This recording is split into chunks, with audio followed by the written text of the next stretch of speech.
Thank you for joining us. My name is Jennifer Homendy, and I'm the chairwoman of the National Transportation Safety Board. The National Transportation Safety Board is an independent federal agency that's charged by Congress with investigating every civil aviation and serious accident and serious incident in the United States and significant events in other modes of transportation. I want to start by expressing our deepest condolences, our sympathies on behalf of the entire board for those who lost loved ones in this terrible tragedy. Our thoughts, our prayers are with you. Entire communities were affected, and we are thinking of you. With me today is Bryce Banning. Bryce is a senior aircraft accident investigator with the National Transportation Safety Board. He's also going to serve as our investigator in charge of this investigation. Also with me today is the entire board. We have Todd Inman, member Todd Inman. Todd is going to serve as the board member on scene, the spokesperson for this investigation. All of the board members will be here.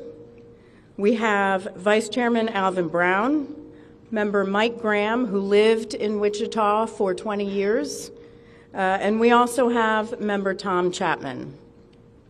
The NTSB's headquarters is just a mile from here, and so we are all here because this is an all-hands on-deck event, and we're here to assure the American people that we are going to leave no stone unturned in this investigation. We are going to conduct a thorough investigation of this entire tragedy, looking at the facts. Now, with that, I want to level set. When we go to the scene, and we were here last night, we allow the responders to do their important safety mission, which in this case was search and rescue and recovery. We stand back to allow them to do their important safety mission. And so this for us is our first full day on scene with our entire crew coming together. We have about nearly 50 people on scene, and in addition to our resources back at headquarters in our labs and throughout the agency. So with that said, we are not going to get into specific facts in this press conference. I want to level set here. We're going to get into our investigative process. As we are able to confirm factual information, we will provide that. I do want to say this is a whole of government effort. I was able to brief, along with others, the President of the United States and the Vice President this afternoon. I want to thank them for their leadership, for their tremendous support of the NTSB, for our investigators, and for the responders that are on scene doing an important mission. I also want to thank Secretary Sean Duffy, who I was communicating with early on after we first got word of this tragedy. We've been working together throughout the day, along with his team at the DOT and within FAA. I also want to thank Secretary Pete Hegseth, who was also integral in working with us today. Chris Rocheleau, the acting administrator of the Federal Aviation Administration. We've heard from many members of Congress on both sides of the aisle, and so I will say this is a tremendous, one more time, whole of government effort. I also want to take a moment and thank the many, many responders that have been on scene. It has been an incredible effort. And I will have a full list that I will provide, that we will provide tomorrow, but I do want to thank them for all their work. With that, I'm going to turn it over to Member Inman for additional remarks.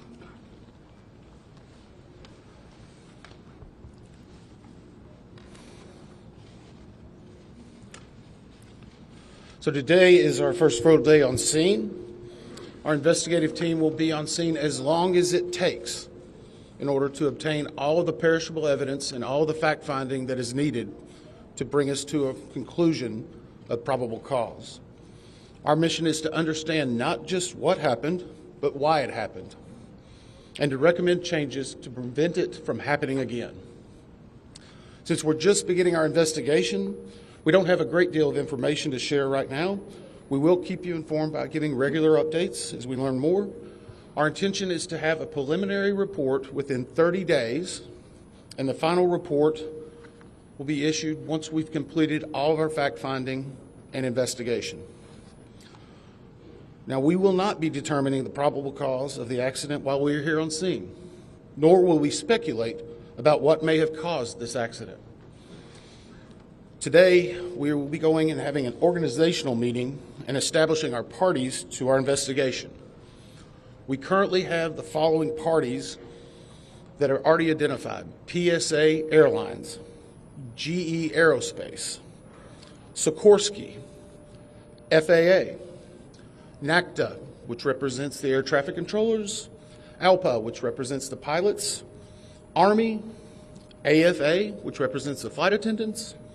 The Transportation Safety Board of Canada will be an accredited representative under Annex 13 of ICAO. They will be supplemented by MHIRG as a technical advisor. They were previously known as Bombardier. The NTSB offers this party status to those companies, government agencies, and associations that have employees, activities, or equipment involved in the accident. We offer that because they will provide technical expertise and relevant information supporting the development of the best possible factual record. Once they join this investigation, they are not permitted to release documents or talk publicly about the investigation without the consent of the NTSB. So I want to stress this. It is only the NTSB that will provide information related to this investigation, with one exception. Regarding the fatalities that occurred, that notification will be handled by the DC medical examiner. We will not be discussing fatalities or names. That will be handled by them as the proper authority. So we want to talk a little bit about our process. We will analyze the facts and determine the probable cause of the accident, and then issue a report of those determinations. I also want to talk a little bit about some additional people that are here with us, and they're very important to us, and that is our family assistance group. Later today, we will be briefing the families. We normally try to do this before a media event, but in this case, they're still arriving. Our family assistance specialists are already working closely with local officials and others to help assist them in their efforts to support everyone that's affected by this accident. And let me just reiterate what the chair said.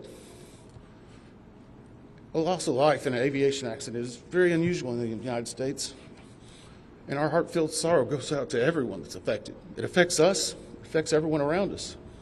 There are a lot of people hurting today. We will help find out what happened. We will do it factually, and we will do it accurately. As part of this, we are going to be standing up some specific working groups. Those working groups will be operations. They will be looking at the history of the accident flight and crew members' duties for as many days before the crash as appears relevant. We'll be forming a structures group, which will be the documentation of the airframe wreckage and the accident scene, including calculation of impact angles to help determine the plane's pre-impact course and altitude. We'll have a power plants group. They will do the examination of the engines and the engine accessories. We'll have a systems group.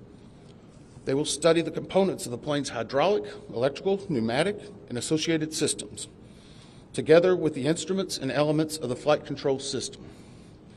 We'll have an air traffic control group. They will do reconstruction and review of air traffic control systems provided to and including acquisition of pertinent flight track surveillance information, what you might typically think of as radar or ADSB, along with controller pilot communications. We will also have a survival factors group. They will be doing the documentation of impact, forces and injuries, community emergency planning, and all crash and fire rescue efforts.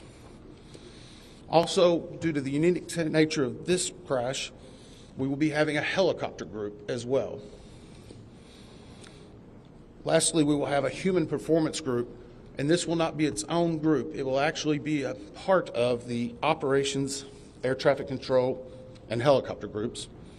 They will study the crew performance and all before the accident factors that might be involved in human error, including fatigue, medication, medical histories, training, workload, equipment design, and work environment. Now we're going to take a few questions, but I will again stress we don't have a lot of information now. We will continue to gather that. We will try to release it as we can, but we will only talk about the facts of the case that we know right now. I'm going to ask, we'll call on a few people. I'm going to ask that you state your name and affiliation. James Matthews from Sky News. So we've heard from President Trump today talking about DEI hiring policies within the FAA and associating that with the cause of this accident. What do you say to that? Well, unfortunately, I didn't hear the remarks. I was briefing House and Senate members, but I believe, Chair, would you like to take that? As part of any investigation, we look at the human, the machine, and the environment. So we will look at all the humans that were involved in this accident. Again, we will look at the aircraft, we will look at the helicopter, we will look at the environment in which they were operating in. That is standard in any part of our investigation. I'll turn it back. Chair, can I ask you, has the flight data recorder been recovered yet? And what is the difficulty in a water disaster like this, which presents a very difficult environment for your investigators and the people out on the water right now? Well, the question was on the flight data recorders. And we have not recovered the flight data recorders yet. We know they're there. They are underwater. This is not unusual for the NTSB. We have many times recovered flight data recorders in water. We have our lab right here that is about a mile from the NTSB, so it's not unusual. And once we get those, we'll be able to get those read and information from them to be able to provide further information to you. I'm going to turn it back over to Member Inman. Sir. Heather Henry with CBS News. Earlier today, Defense Secretary Pete Hegseth said a mistake was made last night. Based off of you all's initial investigations and preliminary findings, have you all been able to tell whether this was human error or mechanical failure? The question was, has there been human error or mechanical failure? We don't know what we know just yet. We do not know enough facts to be able to rule in or out human factor, mechanical factors. That is part of the NTSB investigative process and where all of these groups will come together.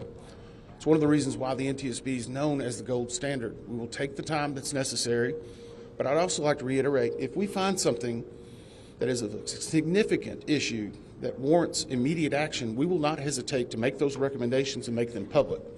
We have a good track record on that, and we want to continue doing so. Sir. Hello, Sir. Tom Costello with NBC News. Does a purge your investigative process, maybe for the chairman, does a purge your investigative process have the president already suggesting possible causes here as you try to keep an open mind and begin this investigation? Lecture. Tom, with all due respect, I think the press also likes to state what probable cause is before we get to the probable cause. So what I'm going to say is you need to give us time. You need to give NTSB, it's not that we don't have information. We do have information. We have data. We have substantial amounts of information. We need to verify information. We need to take our time to make sure it is accurate. That's best for you. That's important for the families. It's important for legislators who are seeking answers to try to figure out what they're going to do about this. And so it will take time. We do have a lot of information, but we need some time to verify that. Yeah, Member Chase Williams from Fox Business. I'm wondering about the conditions in the tower last night. Were there any performance issues in the past with any of these controllers, anything of that? The question is about controllers. As I said, we are just now forming the groups. The controllers do have union representation, which they are entitled to. They'll be working with our party system and our party groups They will be conducting interviews. Those interviews will need to be analyzed, transcribed, and other team members will need to look over it. It'll be a long process, but we will go through the entire history. Michelle Belgray, The Independent. My question is for the chairwoman. Can you tell us more about what the president and the vice president's responses were when you briefed them this afternoon?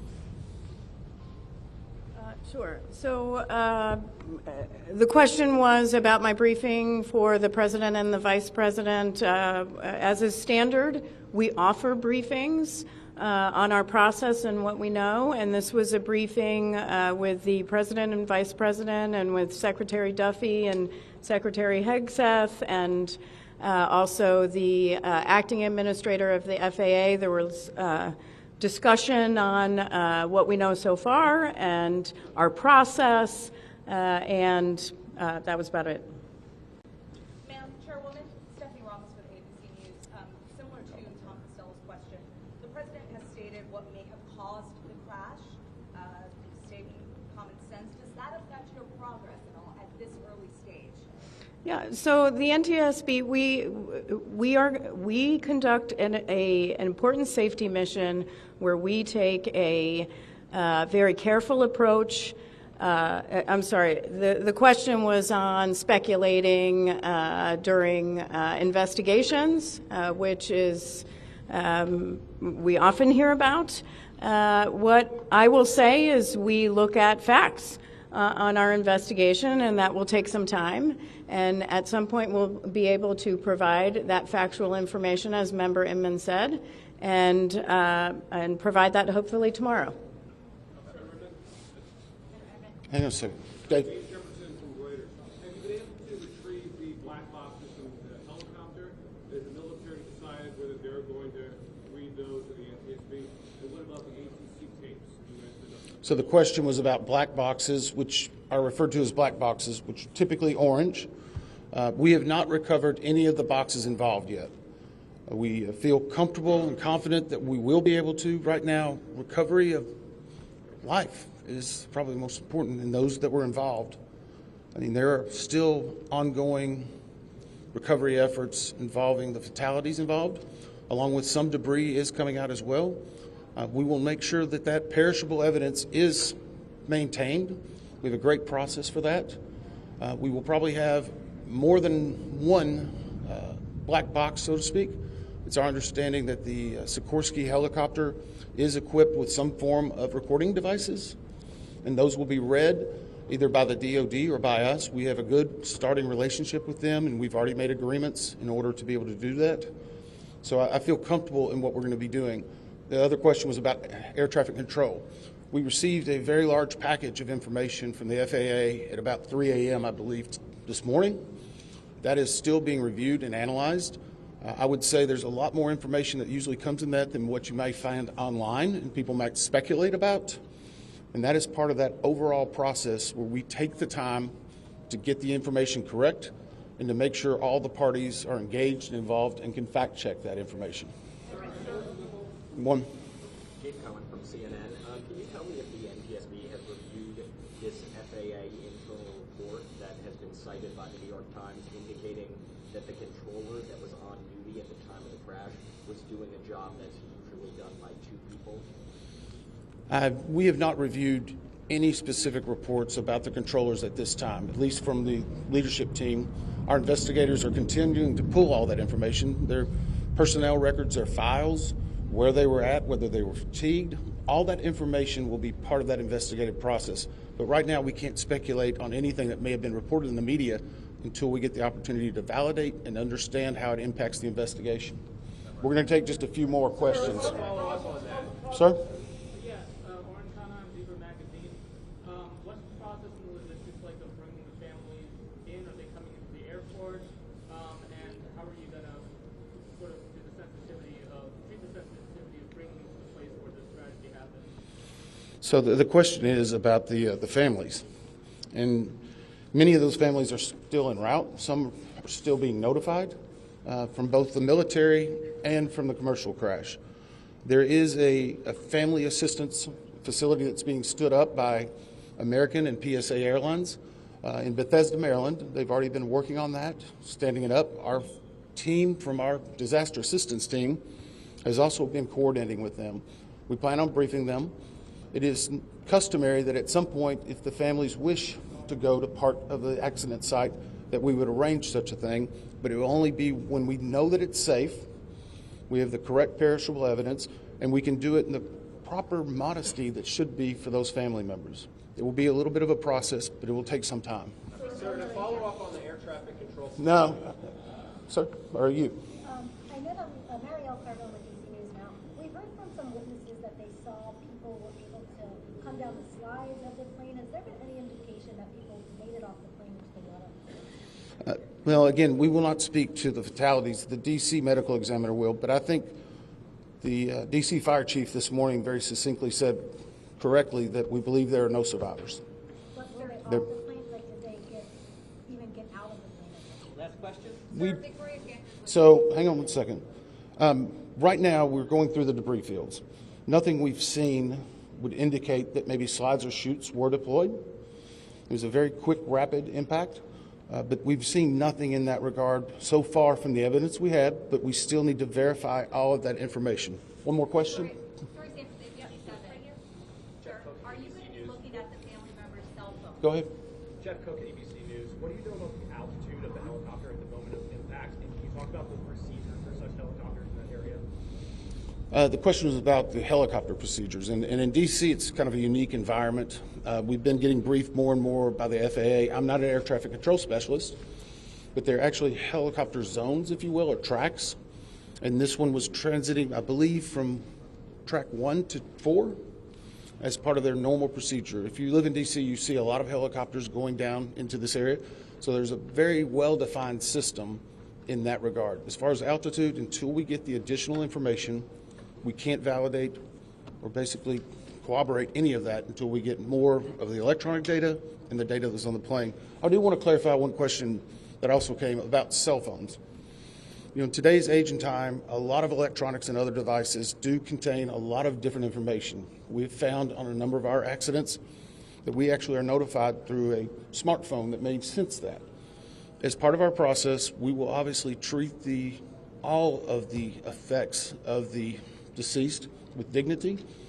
We are already starting to pull that information together. If we feel that it's necessary to find or pull some of that information, we will work with the families and make sure we do it in a manner that's respectful for them and their privacy. But right now, we don't have any plans specifically on that amount, on that area until we need to. Thank you very much. Thank you for watching. Make sure you subscribe to our YouTube channel and be sure to watch more videos from Fox Illinois.